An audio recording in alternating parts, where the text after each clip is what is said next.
ભરૂચ એલસીબીની ટીમે અંકલેશ્વરમાં આવેલ રાજપીપળા ચોકડી ઉપર આવેલ સદાનંદ હોટેલ પાસેથી વિદેશી દારૂ ભરેલ ક્રેટા ગાડી સાથે બે ઇસમને 6.91 લાખના મુદ્દામાલ સહિત ઝડપી પાડ્યા હતા.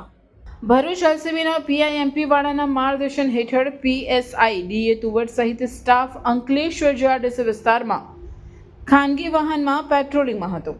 તે દરમિયાન બાતમી મળી હતી કે હુન્ડાઈ ક્રેટા ગાડી નંબર GJ16DK 6121માં વિદેશી દારૂ ભરી દઢાલથી અંકલેશ્વર તરફ આવનાર છે.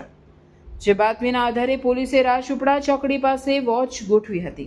તે દરમિયાન બાતમીવાળી ગાડી આવતા પોલીસે તેને અટકાવી અંદર તપાસ કરતા તેમાંથી વિદેશી દારૂની 41 નંગ બોટલ મળી આવી.